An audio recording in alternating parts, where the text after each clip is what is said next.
obulamu tebunnakaluba tugezaako okulaba nga tutambula mpola mpola. Gezaako okulaba nga otambula mpola mpola.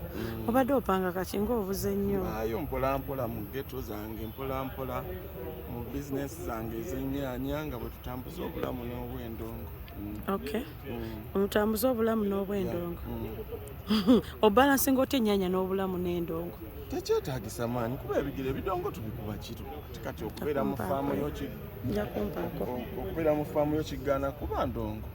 Era omuyimbi abeera awo nga talina mulimu mulala aba alimba. Ebidongo tubikuba kiro. Studio alikodinga lwalumu. Teri muntu nti alikodinga buli lunaku okujjako nga alikodinga. Ne bw'aba alikodinga lwalumu. Kaakati munange wootabadde ebintu bingi nnyo ebibadde bitambula. Tuli mu politics, abantu beesimbyewo, abantu bayimba buyimba, abantu balaga sayidi. Gw'oli ludda waye? Akayimba nakafulumiza bakayita Sazza Musango, nakakubidde bannabyabufuzi n'abalonzi. Nti bw'oli muntu aba alina ky'ayagala muleka awagire ekyo. Tewaliiwo nsonga lwaki okakuuma omuntu okitegeera n'omuguhasinga n'omuteekako n'embeera. Tuvula nagambye nti ekyokulondayo no Sazza Musango kati obusungu bwaki. Bantu bangi beesanze mu mbeera enzibu olw'okuba nti balina bye bawagira. So nga ate twandibadde nga tubeera wamu. Twandibadde nga tubeera bannange. Akayimba Sazza Musango nakakoledde abantu bonna, bannabyabufuzi n'abalonzi. Bw'oba ng'ovuganya likuuli awagire munne, kitegeera. So yeyembeere likuuli awagire munno bw'aba gwalonze. Toteekawo mbeera kubanga buli muntu alina entegeera ye. Gwe tolina sayidi gy'ovaamu. Si ekisinga obukulu, nze ndi ku sayidi ey'abanyigirizi. Abakola ki? Abanyigirizibwa. Kitegeera. Era nze ebbanga lyonna mubadde munda. Abayimbi bavuddeyo ne beesimbawo ku bubaka bwa paalamenti bwe tetunnakulaba anywhere. Weesimbawo si kwe kugasa kwokka. Osobola okugasa kati nange obubaka bulina ndeeta oluyimba bantu ne beetereeza. Kitegeera si kubeera nti omala kwesimbawo n'ogasa abantu. Era ekyo ekintu kikosezza nnyo abantu balinze ofiisi ebiseera ebisinga ate abantu bayidayo bwe batuukayo bakyuka. Naye ffe abatalina kye tuliko nti oba tuli ku position bwetu tubeera ku alaati. Oli muyimbi ate teweeteya ntama. Ku bayimbi abeesimbyewo ani ng'olaba nga mutuufu yandize mu nnyaanya oba nadda mu birala n'ava mu kwesimbawo? Abantu be basalawo okubeera nze nina akalulu kamu ne bwe mba nina gwe njagala tekasobola nnyo ku influencinga nnyo kiri awo. Nze ndowooza nti buli tuleke abantu bakole ki. So si muntu kukozesa influence ye ng'omuyimbi n'agamba ono talina makulu nno. Akalulu wali mu box ke kasalawo. Mune waggulirawo abayimbi okuva lwe bakuba ennyondo ku mutwe. Abayimbi kati babakubira ddala oba obiraba? Simanyi mbadde sitera nnyo okugoberera. Waliwo gwe baakubye. Tobiraba abayimbi bwe babakubira ddala? Mulina okusooka okunoonyereza. Mujja kubeeraawo yabadde adduka byebye mulowooza nti. Tewalaba fayino bwe baamukuba? Fayino ye bambi bayinza okuba ye bamukuba. Naye temumala gagoba. Juzi Spice Diana naye baamulumbye. Spice Diana ate nga twakubira looja ng'agamba tabimanya ate nga ye manager.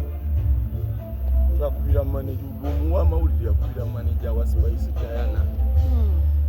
Looja n'agamba sibimanyi bannange. So kati mwetegereze ebintu ebyo. Tomala gagira nti kwebaniza bamukubye ennyondo bwe baatukuba ne tugenda n'emmengo. Oba nawe emmengo ekyo okubiro bakuba batyo omuntu. Ate ogenda okuwulira nti ate manager we nti neebasimbula sina kimu. Baba kuba ne mugenda emmengo. Undi adduka embaale bikibi. Musooke mulabe. Funa akavidiyo akatuufu ng'omuyimbi yennyini yakola ki. Yadduka. Walabe Alien Skin naye bwe baamututte. Ati bye mbagamba nti munoonyereze. Omala gakuba nduulu. Kitegeera. Waka tuli mu business. Eno business ya showbiz. Kitegeera. Naye ate oluusi biba bya ddala. Kati nze bankuba abamu ne balowooza nti ki. Balimba. Nze kati naye kati abayimbi baawana. Simala gabama. Lwaki tebaamukuba essasi. Nze kennyini nagenda e Rubaga okumulaba. essasi liribwa nenjira nempayo n'akasente kangawo mba ndi ku social media ewaka ate essasi lyerimba lisibyo so temumala gaddukira ku bintu okimanyi nti abantu bakuba obubadi bakola obubadi kati bakusinze nako ebibeeramu nnyo mu eno bizinesi yo ya bubadi naye nebulaaya bibeerayo Evans okkiriza ati okola obubadi ate obubadi buli wanze kugambye nze nali mutuufu era omusawo yanzijanjaba baali bamuyita Dr. Luyimbazi Emmengo naye temugoberera bintu by'abayimbi kitegeera osobola okugoberera ekintu nga si kituufu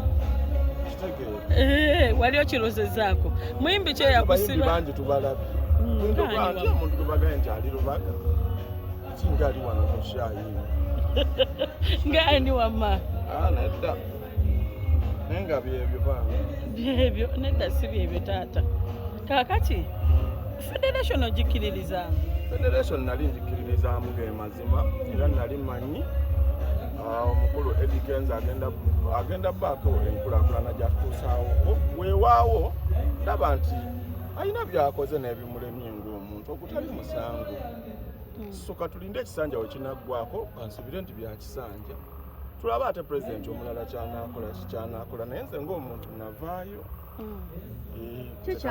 nze kasita natuuka mu miitingi Eddie Kenzo ne Betta ne bayimirira ne bagamba nti tetwagala bamaneja b'abayimbi wannali nze ne maneja wange bamuyita Common ne bayimirira ne bagamba nti tetwagala bamaneja naye nga ate agamba nti tetwagala bamaneja ate maneja wa Kenzo nga wano waliwo kye bakukusa nga maneja wange omanyi linnya emmotoka tugenda era kati bino byonna ebizze mbu ate abayimbi bikisiina kye neekanga ate abayimbi ki byempulira nti ate abayimbi tebakyaliyo bulungi ate ababiki sibyekanga kubanga nze nategeererawo mu ntano kasita baga tetwagala bamaneja ng'ate maneja agoba ate maneja wa muyimbi ate yagala tetukkiriza ene maneja wano kitegeeza ne Kenzo yandize nga musajja muyimbi munnaffe netwekuŋŋaanya ng'abayimbi ekisemba kunze lwaki oluddewo okuba ng'otukubayo konsati ezo twayagala okukola guno omwaka naye nga abayimbi bangi nga buli omu alina konsati kati okukolera mu kavuyaako ne tukaba setulindako omwaka ogujja ne kitegeera kubanga ffe tuluddewo tubadde tewali nsonga etupapi kati tugenda kulinda ebyobufuzi biggwe tubawo esho emabegawo sho zibadde nyingi nnyo kitegeera nga kisusse leero wabaddeyo sho y'omuyimbi Chagga wakitegeddeko nawulira nti baali bakisazaamu wakiwulira ddi bwe nawulira just ku social media munnange nebadde enakubayo leero era tebaddeeyo anti kati nze badde sibimanyi ebyo kiki oyinza okugamba Chagga essaawa eno kubanga munnawe muyimbi eyayimba edda ekivulubaddeyo oba tebaddeeyo ebadde einakubayo leero ayinza okuba yafunye ebizibu bayinaweero nkyezo oziraba omuyimbi omugumu yekka yasobola okugikola kubanga oluusi bw'oba osuubiramu bambi okusponsalinga biki kirungi nnyo n'obeera nga